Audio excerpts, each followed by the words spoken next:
തൊഴിലില്ലായ്മ നമ്മൾ എപ്പോഴും കേൾക്കുന്ന ഒരു വാക്കാണല്ലേ ഇത്. പക്ഷേ എന്തുകൊണ്ടാണ് ഇത്രയധികം വിദ്യാഭ്യാസമുള്ള കേരളം പോലൊരു സംസ്ഥാനത്ത് നമുക്ക് പറ്റിയൊരു ജോലി കണ്ടെത്താൻ ഇത്രയധികം ബുദ്ധിമുട്ടുന്നത്? വരൂ, നമുക്ക് ഈയൊരു പ്രഹേളികയുടെ ഉള്ളറകളിലേക്കൊന്ന് ഇറങ്ങിച്ചെല്ലാം. ഒരുപക്ഷെ നിങ്ങളൊരു ജോലിയിൽ നിന്ന് മറ്റൊന്നിലേക്ക് മാറാനുള്ള ഓട്ടത്തിലായിരിക്കും, അല്ലെങ്കിൽ പഠനമൊക്കെ കഴിഞ്ഞ് ആദ്യത്തെ ജോലിക്കായി കാത്തിരിക്കുകയാവാം.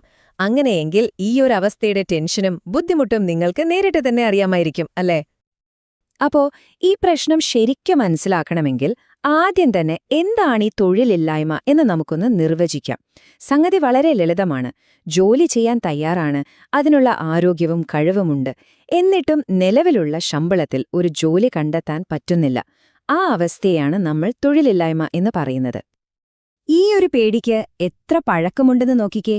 യന്ത്രങ്ങൾ വരുമ്പോൾ മനുഷ്യരുടെ ജോലി പോകുമോ എന്ന മഹാത്മാഗാന്ധിയുടെ ഈ ആശങ്ക ആർട്ടിഫിഷ്യൽ ഇന്റലിജൻസിന്റെ ഈ കാലത്ത് നമുക്ക് കൂടുതൽ റിലേറ്റ് ചെയ്യാൻ പറ്റുന്നുണ്ട്, അല്ലേ?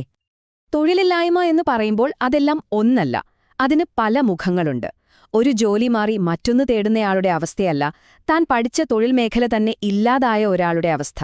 നമുക്കിതിന്റെ പ്രധാനപ്പെട്ട ചില രൂപങ്ങൾ എന്തൊക്കെയാണെന്ന് നോക്കാം. ആദ്യത്തേതാണ് ഫ്രിക്ഷണൽ തൊഴിലില്ലായ്മ.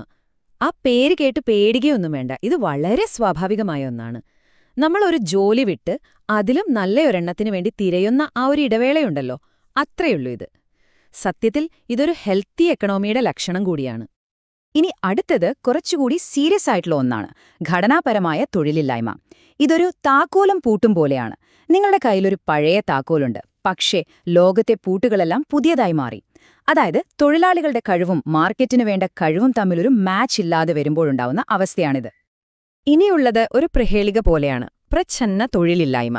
ഒറ്റനോട്ടത്തില് ഒരു സ്ഥലത്ത് എല്ലാവരും ജോലി ചെയ്യുന്നുണ്ടെന്ന് നമുക്ക് തോന്നും, പക്ഷെ സത്യത്തിൽ അവിടെ ആവശ്യമുള്ളതിലും കൂടുതൽ ആളുകളുണ്ടാകും. അതെങ്ങനെ ശരിയാകും, അല്ലേ? അടുത്ത ഉദാഹരണം കാണുമ്പോൾ കാര്യം പിടികിട്ടും. ദേ ഇവിടെ നോക്കൂ, ഇതൊരു നല്ല ഉദാഹരണമാണ്. ആകെ 5 പേർക്ക് ചെയ്യാനുള്ള പണിയേ ആ കൃഷിയിടത്തിലുള്ളൂ, പക്ഷേ ജോലി ചെയ്യുന്നത് 8 പേരാണ്. അതിന്റെ അർത്ഥമെന്താ? ആ അധികമുള്ള 3 പേർ അവിടെ ഇല്ലെങ്കിലും വിളവിന് ഒരു കുറവും വരില്ല. അതാണ് പ്രച്ഛന്ന തൊഴിലില്ലായ്മ. ജോലിയുണ്ടെന്ന് തോന്നും, പക്ഷേ യഥാർത്ഥത്തിൽ അവരുടെ അധ്വാനം അവിടെ അധികപ്പറ്റാണ്. ശരി, അപ്പോ തൊഴിലില്ലായ്മയുടെ പല രൂപങ്ങൾ നമ്മൾ കണ്ടു. ഇനി ഈ അറിവ് വെച്ച് നമുക്ക് നമ്മുടെ പ്രധാന വിഷയത്തിലേക്ക് വരാം, കേരളത്തേക്ക്. കാരണം ഇവിടെയാണ് കഥ ഏറ്റവും കോംപ്ലിക്കേറ്റഡ് ആകുന്നത്. കേരള മോഡലിനെക്കുറിച്ച് നമ്മളെല്ലാവരും കേട്ടിട്ടുണ്ട്. ഉയർന്ന സാക്ഷരത, മികച്ച ആരോഗ്യരംഗം, നല്ല ജീവിത നിലവാരം. ലോകം മുഴുവൻ പ്രശംസിക്കുന്ന ഈ നേട്ടങ്ങൾക്കിടയിൽ തൊഴിലിന്റെ കാര്യത്തിൽ മാത്രം കേരളം എന്തുകൊണ്ടാണ് ഇങ്ങനെ പിന്നോട്ടു പോകുന്നത്? അതൊരു വലിയ വൈരുദ്ധ്യം തന്നെയാണ്. ഈ കണക്കുകൾ നോക്കൂ, ഇത് കള്ളം പറയില്ല. ഇന്ത്യയുടെ ശരാശരി തൊഴിലില്ലായ്മ നിരക്ക് വെറും 3.2% നിൽക്കുമ്പോൾ കേരളത്തിൽ അത് ഇരട്ടിയിൽ കൂടുതലാണ്, 7.2%. എന്തുകൊണ്ടാണ് വികസനത്തിൽ ഇത്ര മുന്നിൽ നിൽക്കുന്ന ഒരു സംസ്ഥാനത്തിന് ഇങ്ങനെയൊരു ഗതി വന്നത്? ഈ വൈരുദ്ധ്യത്തിനു പിന്നിലെ കാരണങ്ങൾ നമുക്ക് കണ്ടെത്തണമെങ്കിൽ കുറച്ചുകൂടി ആഴത്തിൽ ഈ കണക്കുകളിലേക്കൊന്നിറങ്ങിച്ചെല്ലണം. കാരണം യഥാർത്ഥ ചിത്രം ഒളിഞ്ഞിരിക്കുന്നത് അവിടെയാണ്. ഈ ചാർട്ടിലെ കണക്കുകൾ ശരിക്കും നമ്മളെ ഞെട്ടിക്കുന്നതാണ്. ആ ഓറഞ്ച് ബാറുകളിലേക്കൊന്ന് നോക്കിക്കേ. ഗ്രാമങ്ങളിലെ യുവതികളുടെ കാര്യം തന്നെ എടുക്കാം. ഇന്ത്യയിലൊട്ടാകെ തൊഴിലില്ലായ്മ 8.7% കേരളത്തിൽ അത് എത്രയാണെന്നോ? 56.6%. ഇതൊരു ചെറിയ വ്യത്യാസമല്ല. നഗരങ്ങളിലും സ്ഥിതി അത്ര മെച്ചമൊന്നുമല്ല. ചുരുക്കി പറഞ്ഞാൽ കേരളത്തിലെ യുവജനങ്ങളിൽ ഏതാണ്ട് 1/3 പേർക്കും ജോലിയില്ല എന്നതാണ് സത്യം. 47.1%. ഒന്നുകൂടി ആലോചിച്ചു നോക്കൂ. കേരളത്തിലെ 15നും 29നും ഇടയിൽ പ്രായമുള്ള യുവതികളിൽ ഏതാണ്ട് പകുതിയോളം പേർ തൊഴിൽ രഹിതരാണ്. ഇത് വെറുമൊരു കണക്കല്ല, നമ്മുടെ നാട് നേരിടുന്ന ഏറ്റവും വലിയ വെല്ലുവിളികളിലൊന്നാണ്. അപ്പോൾ സ്വാഭാവികമായും ചോദ്യം വരും, എന്തുകൊണ്ട്? ഇതിന് പല കാരണങ്ങളുണ്ട്. ഒരു വശത്ത് നമ്മുടെ കോളേജുകൾ പഠിപ്പിക്കുന്നതും കമ്പനികൾക്ക് വേണ്ടതും തമ്മിൽ ഒരു ബന്ധവുമല്ല. മറുവശത്ത് നല്ല വിദ്യാഭ്യാസം നേടിയ ചെറുപ്പക്കാർക്ക് ഇവിടെ കിട്ടുന്ന ശമ്പളം പോരാ, അതിലും നല്ലത് വിദേശത്ത് പോകുന്നതാണെന്ന് അവർ കരുതുന്നു. അങ്ങനെ നമ്മുടെ ചെറുപ്പക്കാരുടെ ആഗ്രഹങ്ങളും ഇവിടുത്തെ യാഥാർത്ഥ്യവും തമ്മിൽ വലിയൊരു വിടവ് രൂപപ്പെടുകയാണ്. ഇന്ത്യൻ തൊഴിൽ രംഗം മനസ്സിലാക്കാൻ ഈ 2 ലോകങ്ങളെക്കുറിച്ച് നമ്മളറിയണം.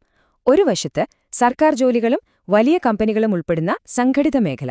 അവിടെ നിയമങ്ങളുണ്ട്, തൊഴിൽ സുരക്ഷയുണ്ട്. മറുവശത്ത് ഭൂരിഭാഗം പേരും ജോലി ചെയ്യുന്ന കടകളും ചെറിയ വർക്ക്ഷോപ്പുകളും പോലെയുള്ള അസംഘടിത മേഖല.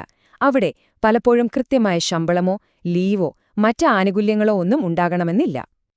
അപ്പോ ഈ വെല്ലുവിളികൾക്കിടയിൽ എന്തെങ്കിലും പരിഹാരങ്ങൾ നമ്മുടെ മുന്നിലുണ്ടോ? സർക്കാർ തലത്തിലൊക്കെ ചില ശ്രമങ്ങൾ നടക്കുന്നുണ്ട്. നമുക്ക് അവ എന്തൊക്കെയാണെന്ന് പെട്ടെന്നൊന്ന് നോക്കാം. ഇതിലേറ്റവും പ്രധാനം ദേശീയ തലത്തിലുള്ള തൊഴിലുറപ്പ് പദ്ധതിയാണ്. അത് ഗ്രാമങ്ങളിലെ വരുമാനം ഉറപ്പാക്കാൻ ഒരുപാട് സഹായിക്കുന്നുണ്ട്. ഇതുകൂടാതെ കേരളം സ്വന്തമായി ചില പദ്ധതികൾ നടപ്പിലാക്കുന്നുണ്ട്. ഭിന്നശേഷിക്കാരെ തൊഴിൽ രംഗത്തേക്ക് കൊണ്ടുവരാനുള്ള കൈവല്യ പദ്ധതിയും സാധാരണ തൊഴിലുറപ്പ് തൊഴിലാളികൾക്ക് പുതിയ സ്കിൽസ് നൽകി അവരെ മെച്ചപ്പെട്ട ജോലികൾക്ക് പ്രാപ്തരാക്കുന്ന ഉന്നതി പദ്ധതിയും ഇതിന് നല്ല ഉദാഹരണങ്ങളാണ്. അപ്പോൾ നമ്മൾ ഈ വിശകലനം അവസാനിപ്പിക്കുമ്പോൾ ഒരു വലിയ ചോദ്യം ബാക്കിയാവുകയാണ്. വിദ്യാഭ്യാസം കൂടുന്നു, പക്ഷേ അതിനനുസരിച്ച് തൊഴിലവസരങ്ങൾ ഉണ്ടാകുന്നില്ല. കേരളം ഇന്ന് നേരിടുന്ന ഈ പ്രതിസന്ധി വിദ്യാഭ്യാസപരമായി മുന്നോട്ടു കുതിക്കുന്ന മറ്റു സമൂഹങ്ങൾക്ക് ഒരു മുന്നറിയിപ്പായിരിക്കുമോ? ഇത് നമ്മൾ ഓരോരുത്തരും ചിന്തിക്കേണ്ട ഒരു കാര്യമാണ്.